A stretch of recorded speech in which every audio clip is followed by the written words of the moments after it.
councillor arrested for allegedly firing his gun. He was upset that a car had blocked his driveway during Pagwa celebrations. And 53 inmates being treated for chickenpox at the Lusignan prison. HGP Nightly News begins now.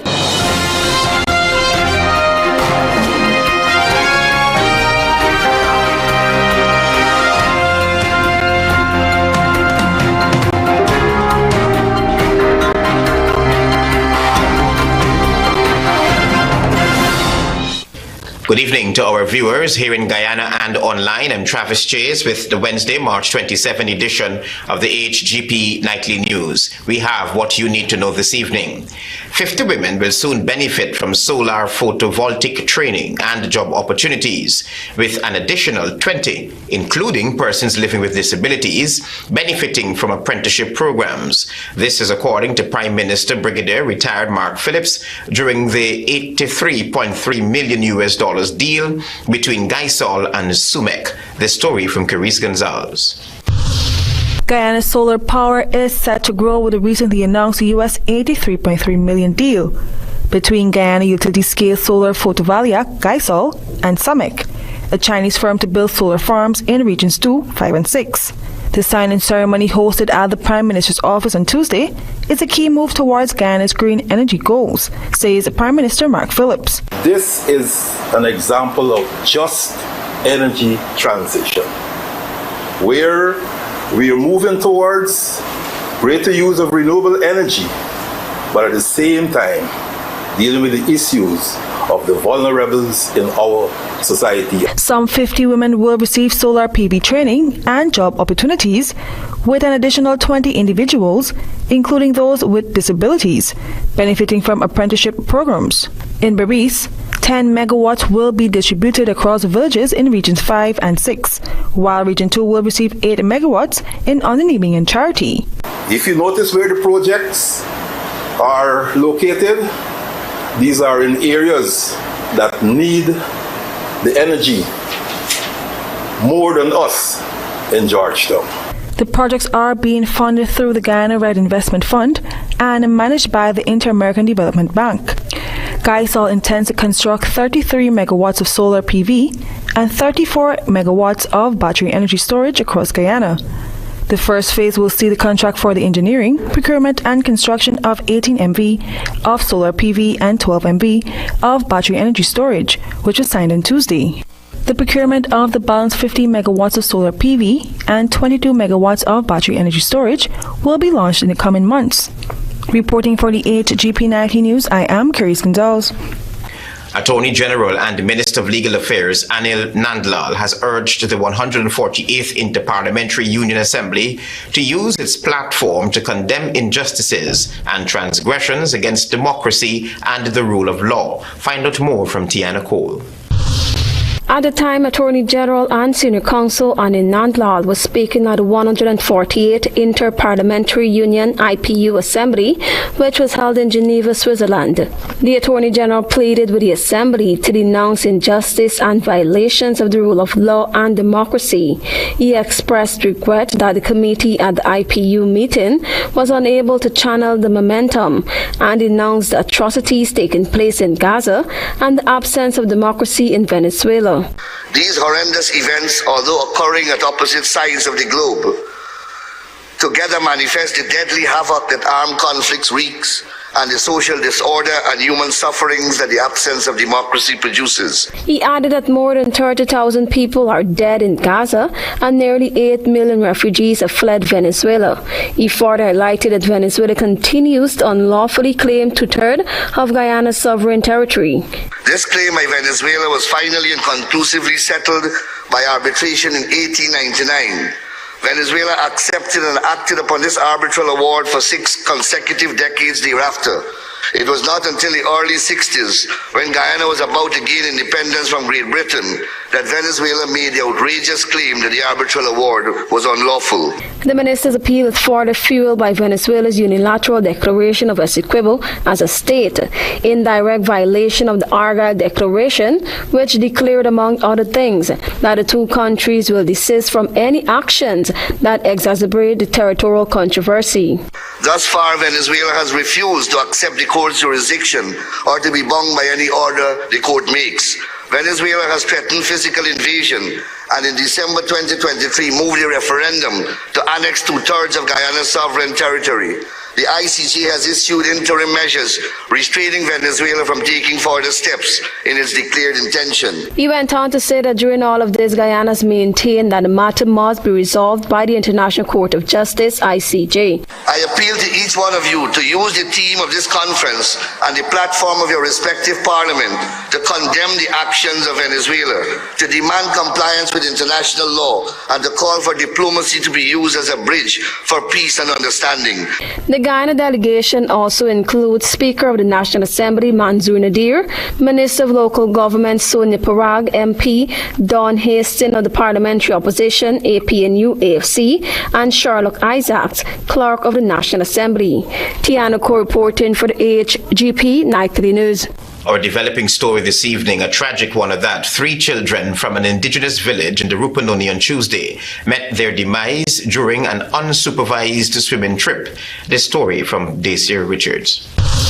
3 girls, Nia Jeffries 6, Michelle Jeffries 5, and Alicia Dorick 9 met their demise on Tuesday evening after they left their home to go swimming in the Razor Grass Pond located in their village of Masara in the North Rupununi.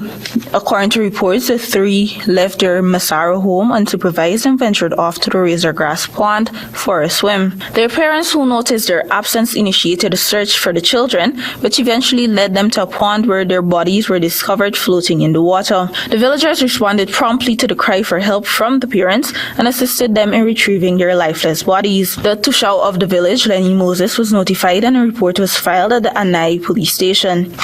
The police arrived at the scene and conducted an initial investigation. The bodies of the children were transported to the Lethem Regional Hospital, where an autopsy will be performed to determine the cause of death. For HGP Nightly News, I am Dacia Richards. Thank you, Dacia, for your reporting. Stay with us. There is more news ahead.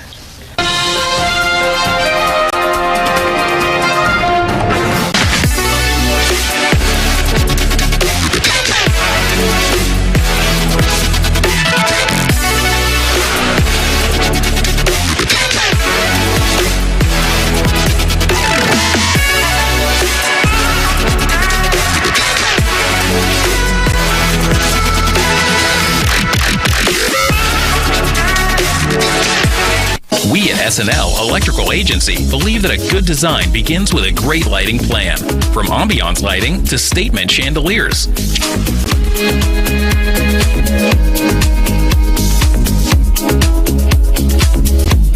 Trendy LED fixtures, we've got it all. Layering your homes with lights is the key to creating spaces that welcome, comfort, and inspire.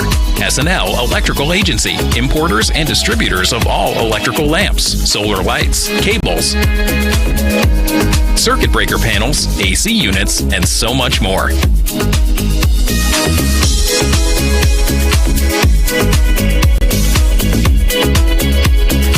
SNL Electrical Agency, 179 to 180 Thomas Street, Kitty. Telephone 226-3018, 223-1634.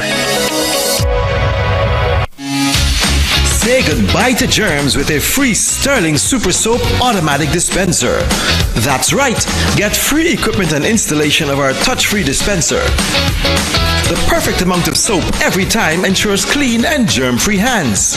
Refilling is quick and easy with 4 amazing fragrances: coconut, sunflower sunrise, pink blossom, and citrus zest. Call us on 265-7403. Krishna Roth Establishment. No job is too small or too large. We specialize in all types of fabricating, machinery, excavator repairs, rice field pumps, and hydraulic hoses. Visit us at Lot 113, Block CC Monrepo, East Coast, Demerara, or call 220-9624, 616-9416, or 619-7880. At Krishna Roth Establishment, no job is too small or too large.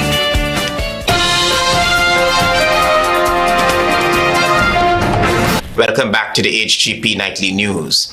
Upset that his driveway had been blocked, a PPPC councillor allegedly discharged his firearm and sent persons celebrating Pagwa scampering for cover.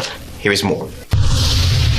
The police have confirmed that Region 4 People's Progressive Party Civic Councillor David Williams has been arrested and his 9mm handgun seized by the police after he allegedly, in a fit of anger, unloaded his firearm during Pagwa celebrations in Alexander Street Monday night. CCTV footage of the incident showed Williams brandishing what appears to be a handgun as he approached a group of persons who were engaged in Pagwa festivities to inquire who had blocked his driveway.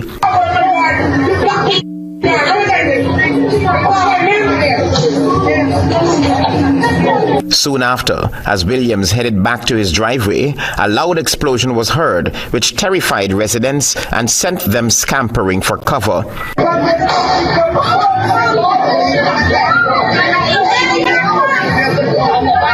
A police report was then lodged and Williams was arrested. His firearm was seized and he was placed on station bail.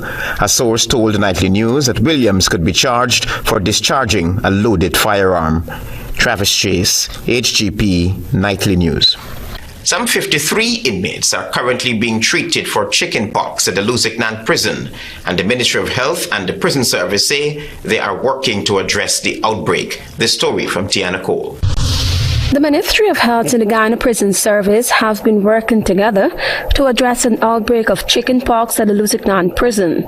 The ministry in a release said the medical teams that work for the prisons is taking every action to combat the outbreak. The MOH assures the prisoners, staff members, and family members that all precautions and necessary actions are being taken to ensure no further spread occurs at the prisons. It is yet to be determined whether the contagious chickenpox outbreak that has affected 53 prisoners to date was started by a prisoner, a staff member, or a visitor. The medical and surveillance team are presently conducting contact tracing to identify the source of the infection. From the earliest complaints by prisoners about unusual itching, screening was conducted. One of the first cases were determined to be chickenpox. Care was taken to separate the affected prisoners from the prison population. Those who were diagnosed with chickenpox were vaccinated, while sanitization, sterilization, and other preventative measures were implemented. The medical team will continue to monitor the situation and ensure that the outbreak is halted. At the moment, the outbreak appears to be under control. Measures have also been taken to evaluate staff who might have been exposed. Staff members were also offered vaccination. The prison service in a statement confirmed a total of 25 active cases with 28 inmates in recovery. Tiana Ko reporting for the HGP Nightly News. Stay with us. There is more news ahead.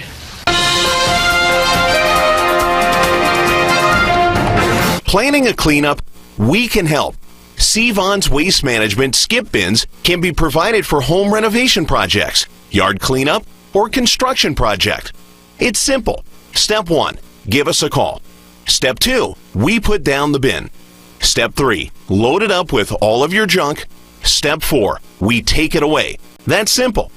Bins are also available in various sizes, so there is no job that is too big or too small. Call Sevon's Waste Management today at 218-1455.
working and studying? Lacking energy and restless? Dr. Chase Nerve Food and Nerve and Blood Tablet and Tonic improve your energy, reduce stress and anxiety, improve immunity, digestion, sleep, and nerve function, fight anemia, and maintain liver function. Dr. Chase contains iron, vitamin C, B1, B12, manganese, liver fraction, aloe vera extract, and gentian root. Now, that's a doctor to trust. Dr. Chase. Distributed by Massey Distribution.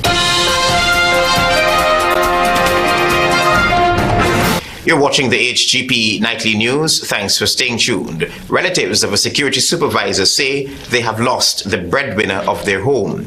This is while the police have obtained CCTV footage of the accident. Here is more.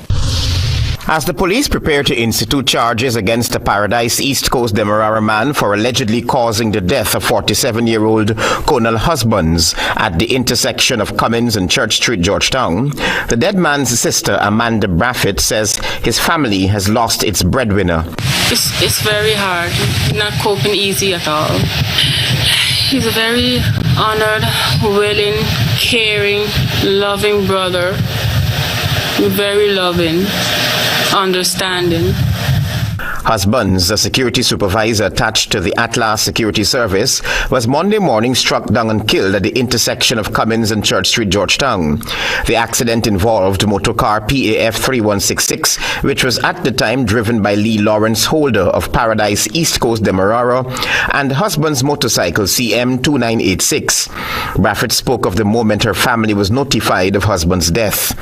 We got the news like around 8:30, 8 o'clock time yesterday morning. The boss came to us knocking at the gate, and he said that my brother is in the hospital and he's very critical, in a critical condition. I left on the veranda and I went in my mom's room and I woke her up and said, my brother just met in an accident. We need to go down to the hospital. Nightly News was told on Wednesday that traffic investigators have obtained CCTV footage of the accident. Police say the errant car driver was proceeding north along the western lane of Cummins Street, while the motorcycle was proceeding east along the northern drive lane on Church Street. According to the police, as the car and motorcycle approached the intersection at Cummins and Church Street, the driver of the car allegedly failed to heed the stop sign and collided with the motorcycle. As a result of that collision, the motorcyclist was flung onto the northern parapet of Church Street. I need justice for my brother. I'm not going to let it go easy. I want justice for my brother. What comes, even if he has to be behind the bars, I need justice for him.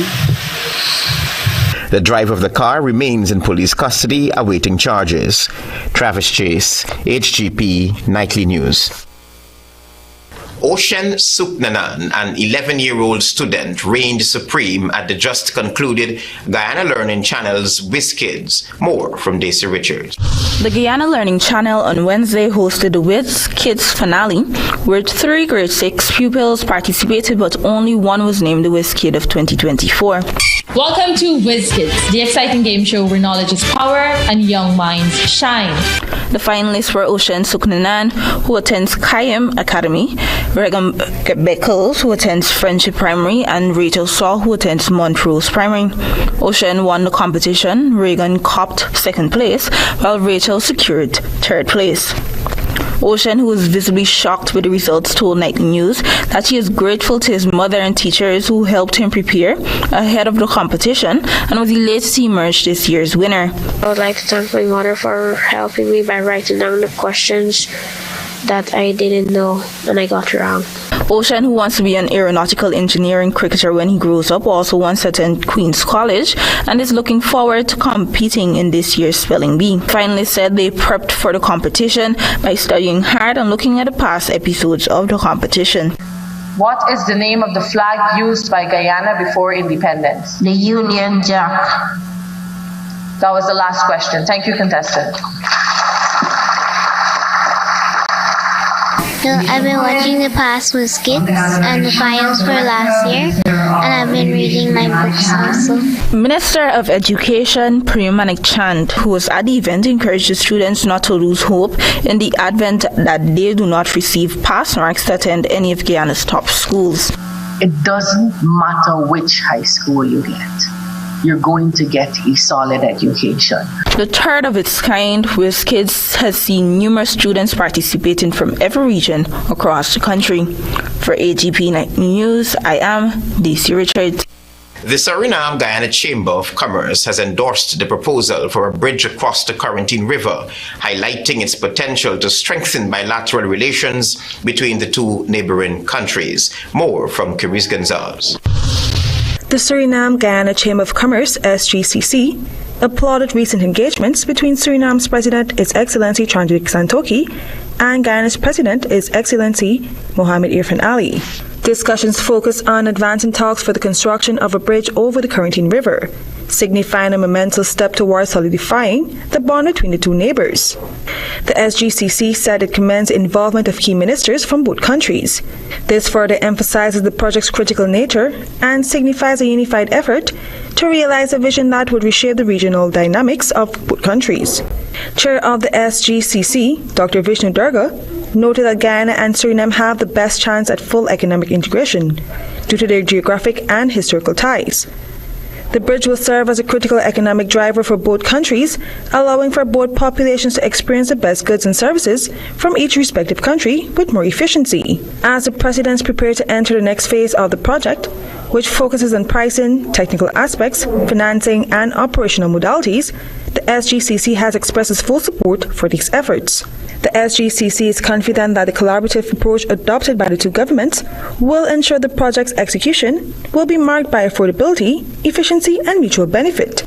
President Santoki and President Ali agreed to convene the Strategic Dialogue and Cooperation Platform in early May to broaden consultations to include other pending relevant areas of strategic importance.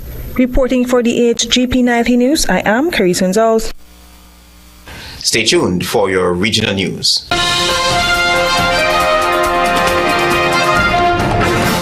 Are you looking for an exciting Easter?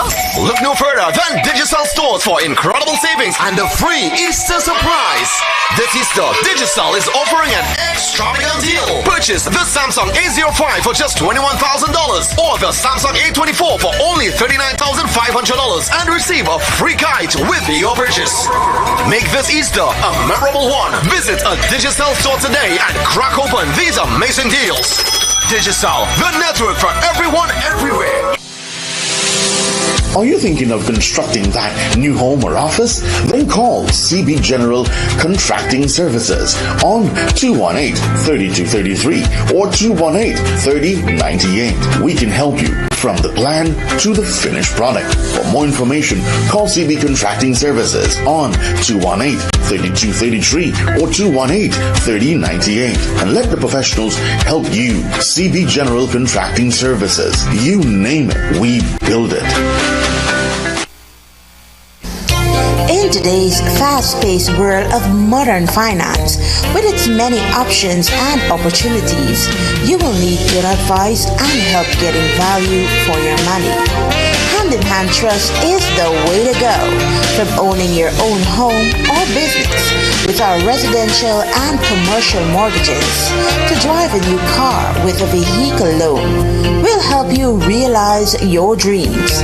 You can also access investment deposit accounts, share brokerage services, personal trust, thrift and pension plan trusteeship, property management, investment portfolio management, safe deposit boxes, the convenience of our Cambio, Western Union, and Bill Express services. Hand-in-Hand Trust for financial services and more. Helping you get the most out of your financial resources and your life. Step right into the vibrant heart of Guyana with HGP TV's freshest series, Inside Culture. Dive deep into the pulsating core of our spirited nation as we unravel the captivating stories embedded in our arts, music, sports, and beyond. A journey to nurture your soul and celebrate our rich heritage. Join us on HGP TV, where Inside Culture brings you closer to the heart and soul of Guyana, airing Wednesdays at 7:30 p.m. and rebroadcasting on Sundays.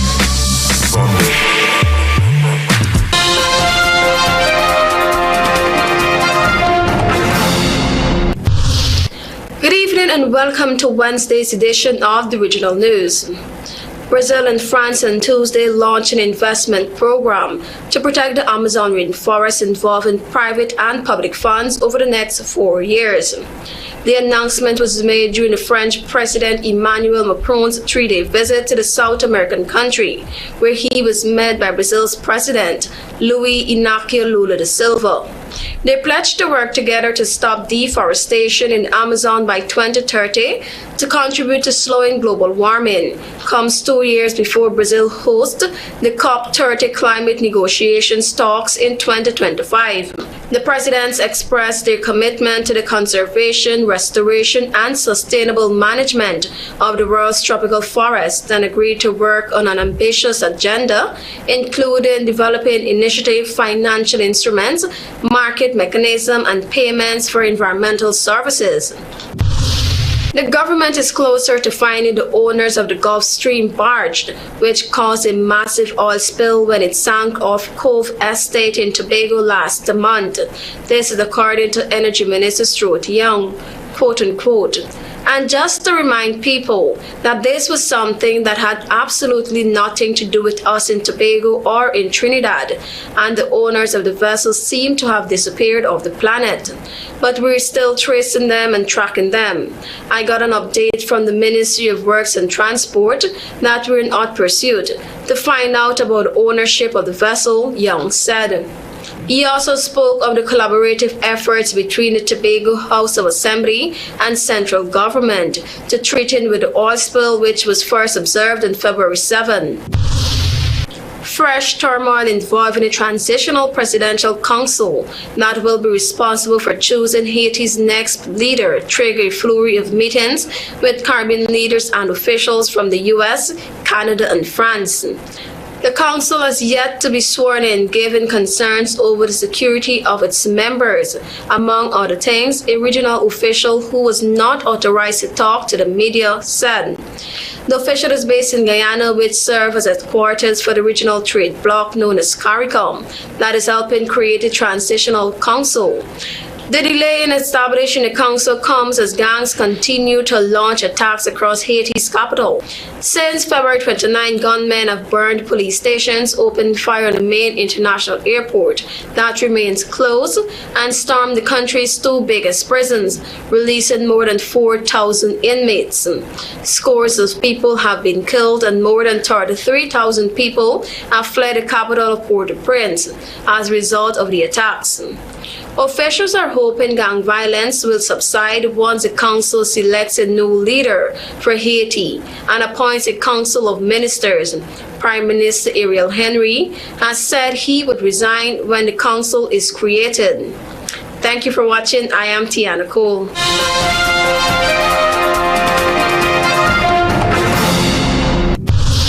50 women to receive training in solar photovoltaics. Masara's Razor Grass Pond claimed lives of 5, 6, and 9-year-old villagers. PPP councillor arrested for allegedly firing his gun. He was upset that a car had blocked his driveway during Pagwa celebrations. And 53 inmates being treated for chickenpox at the Lusignan prison. Those are our major headlines. For these stories and more, please go to our website. It's www.hgptv.com. I'm Travis Chase. Thanks for watching. Goodbye.